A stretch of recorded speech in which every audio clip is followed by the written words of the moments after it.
बिस्मिल्लाहिर्रहमानिर्रहीम। अस्सलामुअलैकुम। हसूल इल्म चैनल देखने वालों को राव कमर रिजवान नई वीडियो में खुशामदीद कहता है। दोस्तों, जन्नतुल बकी से जुमेरात को मुर्दे क्यों बाहर आ जाते हैं और अगर वो बाहर आते हैं तो बाहर आने के बाद वो क्या करते हैं? यकीनन ये एक ऐसी बात है जिस पर यकीन करना इंतहाई मुश्किल है, लेकिन जन्नतुल बकी के गोरकन का क्या कहना है और इन मुर्दों के बाहर आने की तस्वीर और वीडियोस जो मंजर-ए-आम पर आई हैं वो भी हमने आपको आज की वीडियो में दिखानी है। दोस्तों, ये बहुत ही पुरअसरार किस्म की वीडियो है। सऊदी मीडिया और हुकूमत की पूरी कोशिश है कि इस चीज़ को छुपाया जाए और मंजर-ए-आम पर आने से रोका जा सके, लेकिन हमारा एक नुमाइंदा जो वहाँ पर पहुँचा और उसने मुकम्मल तहकीकात के बाद मुकम्मल मालूमात से हमें आगाह किया और जो पोशीदा हकायक मंजर-ए-आम पर आए हैं वो आज की इस वीडियो में हमने आपसे शेयर करने हैं। आज की ये वीडियो आपका सर घुमा देगी। दोस्तों, ये क्या मामला है ये जानने और मुकम्मल हकायक देखने के लिए हमारे साथ आखिर तक वीडियो में जुड़े रहिएगा। और अगर आपने अभी तक हमारा चैनल हसूल इल्म सब्सक्राइब नहीं किया है तो अभी सब्सक्राइब कर लें। साथ में बेल नोटिफिकेशन को ज़रूर ऑन कर लीजिएगा ताकि लेटेस्ट अपलोड होने वाली वीडियोस आप तक बर वक्त पहुँचती रहें। वीडियो को लाइक करें, शेयर करें अपने दोस्तों के साथ और कमेंट बॉक्स में अपनी राय का इजहार लाजमी कीजिएगा। तो आइए आगाज करते हैं आज की वीडियो का। दोस्तों, जैसा कि आप जानते हैं कि जन्नतुल बकी मुसलमानों का पहला मुनज़्ज़म कब्रिस्तान है।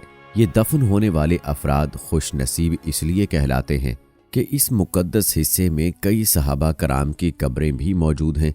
पहले हम आपको बताएंगे कि यहाँ मैयत को किस तरह दफन किया जाता है। जैसे ही किसी का इंतकाल होता है और वो कब्रिस्तान से रुजू करते हैं तो लहद बनवाई जाती है और मैयत को लाकर उसमें दफन कर दिया जाता है। चूँकि ये कब्रिस्तान मदीना मुनव्वरा में है इसलिए हर वक्त बड़ी तादाद में मुसलमान मौजूद होते हैं जो इस्लामी फरीज़ा समझते हुए मैयत को कंधा देने, नमाज जनाजा पढ़ने और कब्र पर मिट्टी डालने के लिए मौजूद होते हैं।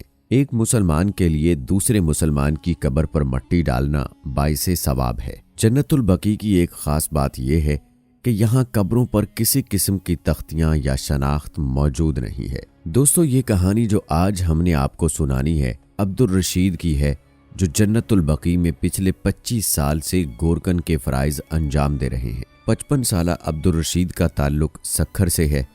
अब्दुल रशीद ने शादी की और उससे उनके 2 बच्चे थे। किस्मत की करनी ऐसी हुई कि ये काम के सिलसिले में आज से 30 साल पहले सऊदीया आ गया था और जब इसकी शादी हुई तो शादी के ठीक 10 साल बाद एक एक्सीडेंट में उसकी बीवी बच्चों का इंतकाल हो गया। ये सदमा ऐसा था दोस्तों जिसने एक मुद्दत उसके जहन को बाहर नहीं आने दिया। वो इसी सदमे के हिसार में रहा। घर वालों ने बहुत जोर लगाया कि इसकी दोबारा शादी कर दी जाए और वो अपनी फैमिली दोबारा बना सके, मगर अब्दुल रशीद ने दोबारा शादी नहीं की और उसने सऊदीया ही में अपनी ज़िंदगी अकेले बिता दी। क्योंकि सऊदीया में ये मजदूरी करता था, जब मदीना में जन्नतुल बकी के गोरकन के लिए जगह खाली हुई तो उसने वहाँ अप्लाई किया और उसकी वहाँ नौकरी लग गई। तब से ये जन्नतुल बकी में गोरकन के फ़राइज़ अंजाम देता रहा है और इंतज़ामिया की जानिब से ही उसे करीब ही रहाइश भी मुयस्सर थी।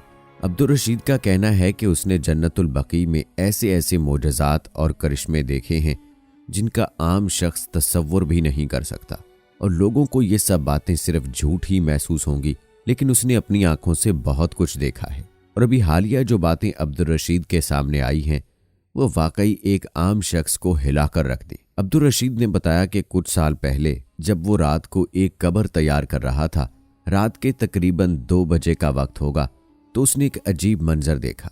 उसने देखा कि कब्रें अचानक से फटना शुरू हो गई हैं और उसमें से सफ़ेद कफन में मलबूस मुर्दे कब्रों से बाहर निकल आए हैं, जो ज़ोर ज़ोर से पहले रोने लगे और उन्होंने मस्जिद नबी की तरफ मुंह करके बुलंद आवाज़ में दरूद पाक पढ़ना शुरू कर दिया। ये मंजर दोस्तों ऐसा सहर अंगेज था कि अब्दुल रशीद सख्ते किसी कैफियत में आ गया और जब तक उसके हवास बहाल हुए, वो कहता है कि दिन की रोशनी निकल रही थी। उसने भागकर वो कब्रें देखीं जो रात उसने अपनी आंखों से खुलती देखी थी। वो बिल्कुल अपनी असल हालत में थी और उनमें दरार तक नहीं थी। खैर, उस दिन तो उसे लगा कि हो सकता है कि ये सब उसका वहम हो और नींद की कैफियत हो गई हो और उसने ये सब ख्वाब में देखा हो। उसने ये सब इग्नोर कर दिया और किसी और से भी इसका तज़किरा नहीं किया। मगर इत्तफाक ये हुआ दोस्तों कि उससे अगली जुमेरात भी अचानक किसी की तदफीन के लिए आधी रात को उसे कब्र तैयार करने के लिए जन्नतुल बकी में जाना पड़ा। और रात के उसी पहर उसने फिर वही सब देखा कि कब्रों से मुर्दे निकले हैं और बुलंद आवाज में दरूद पाक पढ़ने की सदाएं उसके कानों में आने लगी। अगली सुबह फिर से वैसे ही था। अब उसे लगा कि ये वहम नहीं हो सकता, एक ही चीज 2 बार कैसे हो सकती है। और ध्यान करने पर उसे याद आया कि पिछले हफ्ते भी जुमेरात की रात थी और इस बार भी जुमेरात की ही रात थी। उसका कहना है कि वो अगले सारे हफ्ते और रात को उसी वक्त वहां जाता रहा, मगर उसे ऐसा कुछ नजर नहीं आया। लेकिन जुमेरात की रात फिर ये सब दोहराया गया तो उसे मालूम हो गया कि ऐसा हर जुमेरात की रात में होता है और उसने हर जुमेरात की रात वही बिताना शुरू कर दी। पिछले माह ऐसा हुआ कि उन मुर्दों में से एक ने उसका नाम लेकर पुकारा कि अब्दुल रशीद, जब तुम सब जान ही चुके हो और हमारी महफिल में छुप छुपाकर शामिल भी होते आ रहे हो, तो तुम क्यों नहीं हमारे साथ मिलकर इस महफिल में शरीक होते?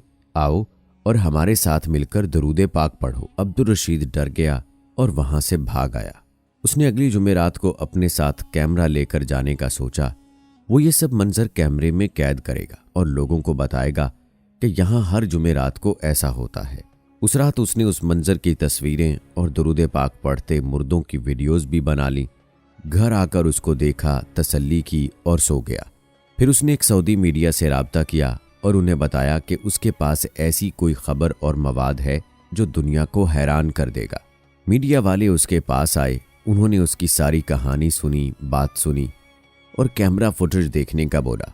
जब उसने कैमरा ऑन करके उन्हें पिक्चर्स और वीडियोस दिखाई तो हैरत की बात यह हुई दोस्तों कि ये वो तस्वीरें और वीडियोस उसको तो दिखाई दे रही थी, मगर बाकी लोगों को वो सिर्फ एक कब्रिस्तान का रात का मंजर दिख रहा था। मीडिया वालों ने गुस्सा किया कि क्या तुम पागल हो और हमारा वक्त ज़ाय करने के लिए हमें यहाँ बुलाया है? तो उसने कहा, ये सब मुझे तो दिख रहा है, ये देखें, ये ऐसे है, ये वैसे है। तो उन्होंने उसकी ज़हनी हालत पर शक किया। उसने फिर कहा कि आपको अगर यकीन नहीं तो आप मेरे साथ जुमेरात की रात जन्नतुल बकी में चलकर खुद ये सब देख लें। उन्होंने सोचा कि ऐसा करने में भी कोई हर्ज नहीं। उन्होंने जुमेरात की रात उसके साथ कब्रिस्तान में बिताई, मगर उन्हें वहां ऐसा कुछ नहीं हासिल हुआ और ना ही कुछ दिखाई दिया। दोस्तों, बाद अज़ां उन्होंने उसकी ज़हनी हालत का इलाज करवाने के लिए कब्रिस्तान की इंतज़ामिया से राब्ता किया, जिन्होंने उसे इस बात पर नौकरी से फारिग करते हुए मेंटल हॉस्पिटल दाखिल कर दिया। दोस्तों, मेंटल हॉस्पिटल में अब्दुल रशीद आज भी कस्में उठाकर कहता है कि ये कोई पागलपन नहीं, उसने ये सब कुछ अपनी उन आंखों से देखा है, मगर कोई इस बात पर यकीन नहीं करता। दोस्तों, आप इस हवाले से क्या राय रखते हैं? क्या वाकई अब्दुल रशीद ने ऐसा कुछ देखा होगा या ये सब वाकई उसकी ज़हनी हालत के बायस है? इस हवाले से आप अपनी राय ज़रूर दीजिएगा। अगर आपने अभी तक हमारा चैनल हसूल इल्म सब्सक्राइब नहीं किया है तो अभी सब्सक्राइब कर लें। मिलते हैं अगली वीडियो में, तब तक के लिए अल्लाह हाफिज़।